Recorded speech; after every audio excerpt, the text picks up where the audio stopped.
자, 우리나라는 참 안타까운 게 영어는 반복이다라는 말이 지금도 통용되는 말인 것 같아요. 그러니까 영어는 무조건 반복이지라는 게 무슨 정설인 것처럼.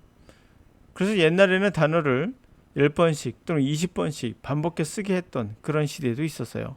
뭐 지금은 아니겠죠. 이 토마스 쿤이 말한 대로 노멀 사이언스라는 게 있잖아요. 인류가 발전해 가면서 어떠한 기반된 시설이 있어요.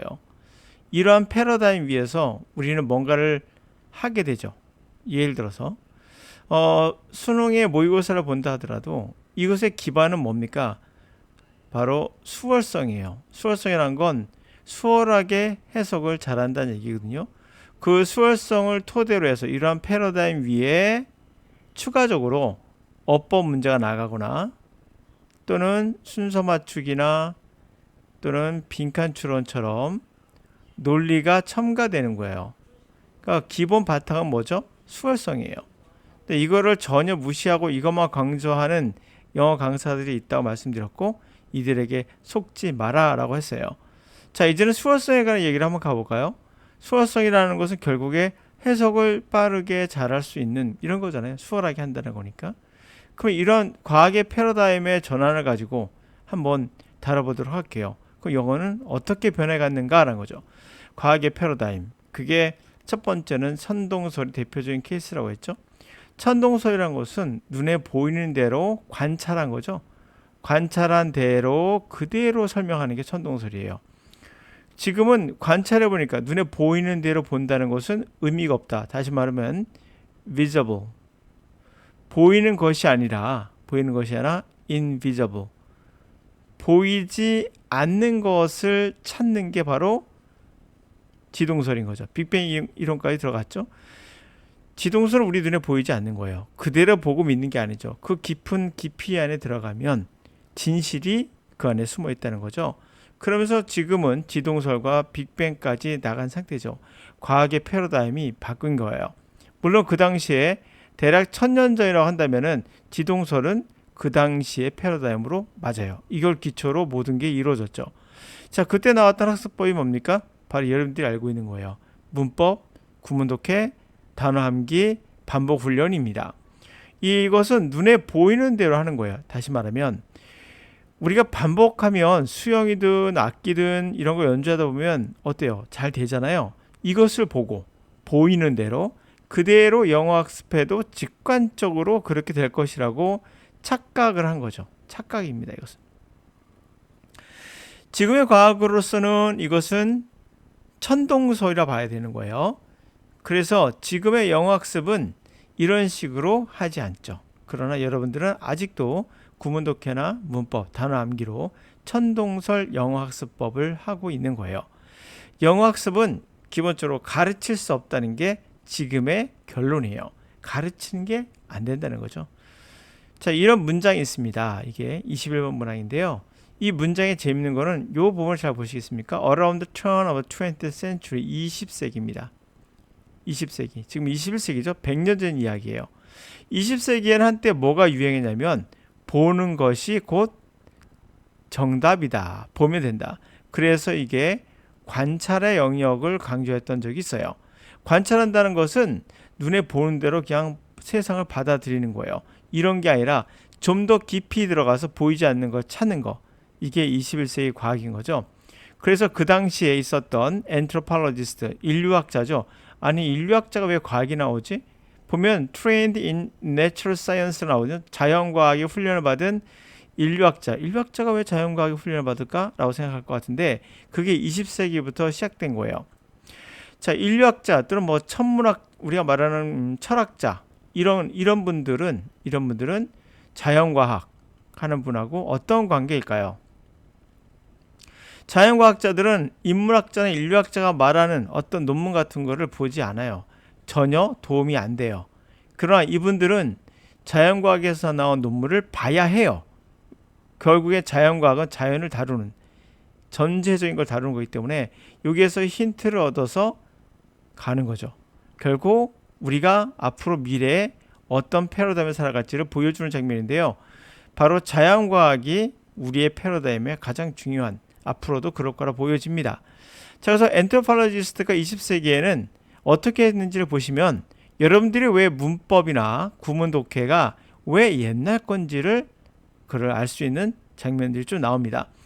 자, anthropologists trained 그렇게 훈련을 받은 사람들이 began to reimagine what our science humanity should look like and how social science scientists ought to go about studying culture groups. 이분들은 다시 상상하기 시작했어요. 어떻게 인류학의 과학이, 이게 인문학이에요. 인류에 관한 과학이 어떻게 보여야 하는가에 대해서 다시 상상하기 시작했고, 어떻게 사회과학자들은 시작해야 되는가, 가야 하는가 뜻이니까 문화의 그룹, cultural groups, 문화의 그러한 여러 그룹들을 어떻게 연구를 시작해야 되는가, 이거에 관해서 재이매진을 시작했다는 거예요. 이들이 과학의 기점을 본 거예요. 다시 말하면 뭐라고요? 과학. 여러분들이 결국에는 지금은 다 과학의 시대죠. 과학이 모든 것을 바꿔놨어요. 철학도, 예술도, 모든 사회과학도 다 바꿔놨다 봐야 돼요. 인정하든 인정하지 싫든 간에 그건 뭐 팩트라 봐야죠. 그래서 이런 사회과학자들이 20세기부터 어떻게 연구하지? 이를 시작하게 된 거예요. 그래서 some of those anthropologists insist that one should at least spend significant time actually observing and talking to the people studied.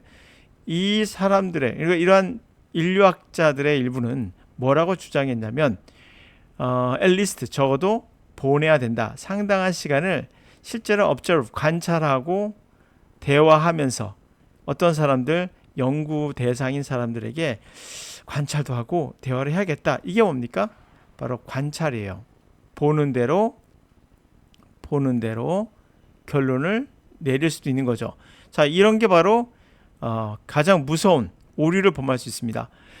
이건 보이는 거니까 그대로 관찰이라는 건 조심하셔야 돼요. 그런 의미에서 early ethnographer, 자, ethnographers such as Franz Boas and Alfred Court Haddon typically traveled to the remote locations where the people in question lived and spent a few weeks to a few months there.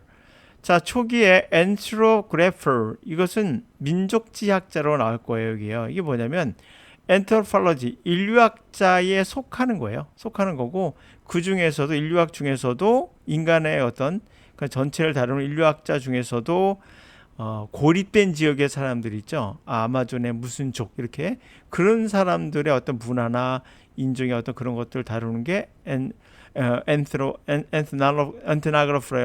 ethnographer라고 보시면 돼요. 그런 ethnographer는 프렌즈 보이즈나 알프레드 코트 히든 같은 사람은 일반적으로 민족지학자들은 먼 오지로 가요. 오지의 로케이션 위치로 가서 그곳에서는 이 해당된 사람들이, 연구자겠죠. 이 당사자들이 살면서 몇 주를 보내요. 몇 달, 거기서 몇 주에서 몇 달까지도 보냅니다.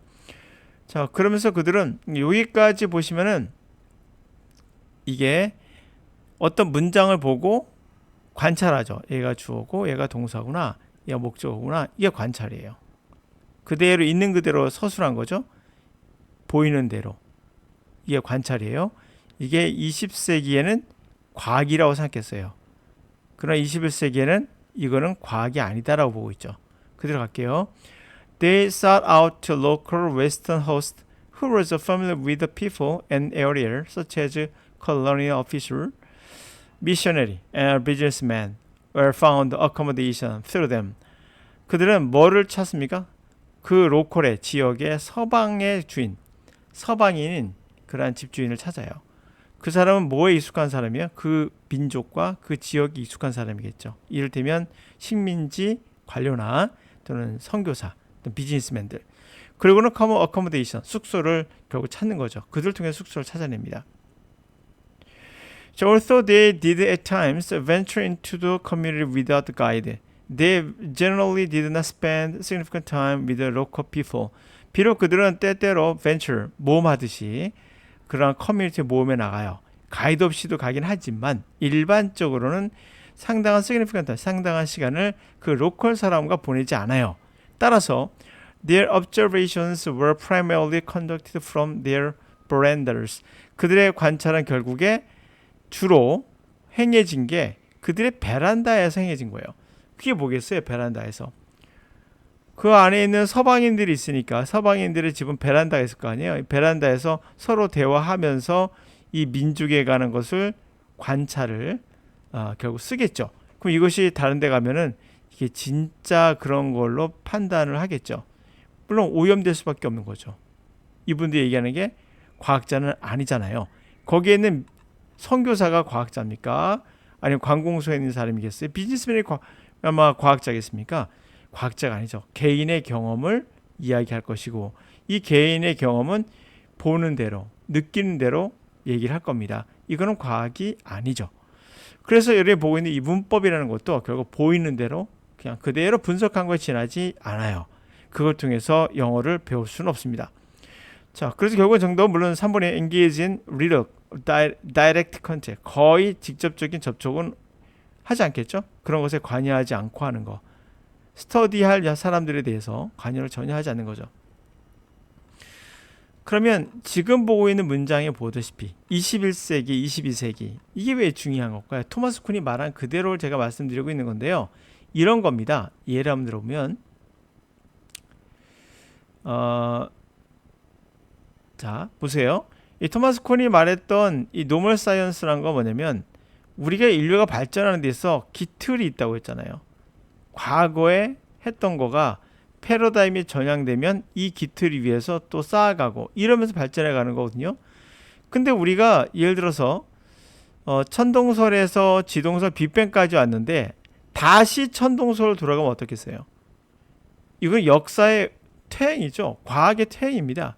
이렇게 돌아가는 거는 절대 좋지 않죠. 계속 우리는 검증해 갔기 때문에 천동설은 절대 받아들일 수가 없어요. 이제 지동설까지 왔고 빅뱅까지도 왔거든요. 그래서 앞으로 계속 나가면서 또 검증해 갈 부분이 있겠죠. 그런 것처럼 영어학습법도요. 여러분들이 직관적으로는 반복하면 될 것 같지만 실제로는 그러하지 않다는 거죠. 반복을 지나치게 강조한 나머지 영어는 반복이 하면서 10번씩 써하면 이거로 영어를 배울 수는 없어요. 그 간단하게 증명할 수 있는 건 여러분들이 영어를 배웠다 또는 한국어를 배웠다, 모국어를 배운다. 이 모국어를 생각해 보시면 너무나 당연한 건데요. 여러분들은 모국어를 단 한 번도 반복하면서 하지 않았어요. 자연스러운 반복은 있었겠죠. 자연스러운 반복과 의도적인 반복은 다른 거예요.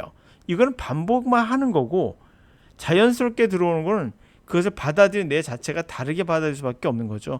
그럼 매일 우리가 단어 10번씩 한 단어를 그렇게 해서 계속 쓰면 여러분들 영어에 능통한 사람이 돼야 되잖아요. 단 한 명도 그렇게 성공한 사람은 없을 수밖에 없죠. 다른 방식으로 해야 되는 겁니다. 그것보다도 명확하게 우리가 잘못된 방식이라는 걸 알 수 있죠. 영어는 반복이 아니에요. 반복이 아니라 자연스러운 반복은 괜찮아요. 그 또한 이런 말 할 것 같은데 아니 그럼 관찰을 통해서 어떻게 얻냐? 그건 맞아요. 그럼 진화론을 생각해 보시면 너무 당연한 건데 진화론은 새들의 종류가 여러 가지인 거 알았어요. 다 다양하죠. 자, 다양해요. 우리가 봤습니다. 다양하다는 것에 이게 결론이에요. 그 원인을 신이 창조했다라고 하면 원인이 아주 깔끔하게 끝나요.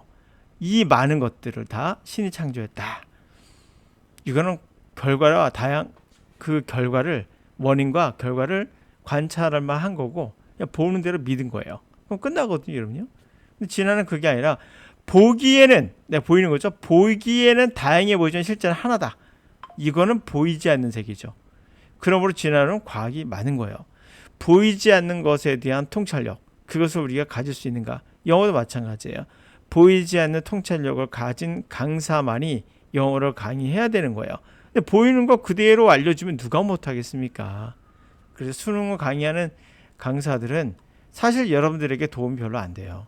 보이는 대로 강의하기 때문에 그들은 배운 대로 한 거예요. 사실요. 그렇게 배웠기 때문에 이렇게 배웠던 분들이에요. 그들도. 그래서 그대로 하고 있는 거예요. 여러분들은 이 말도 안 되는 반복이란 이러한 천동설 학습법은 이제 그만할 필요가 있다.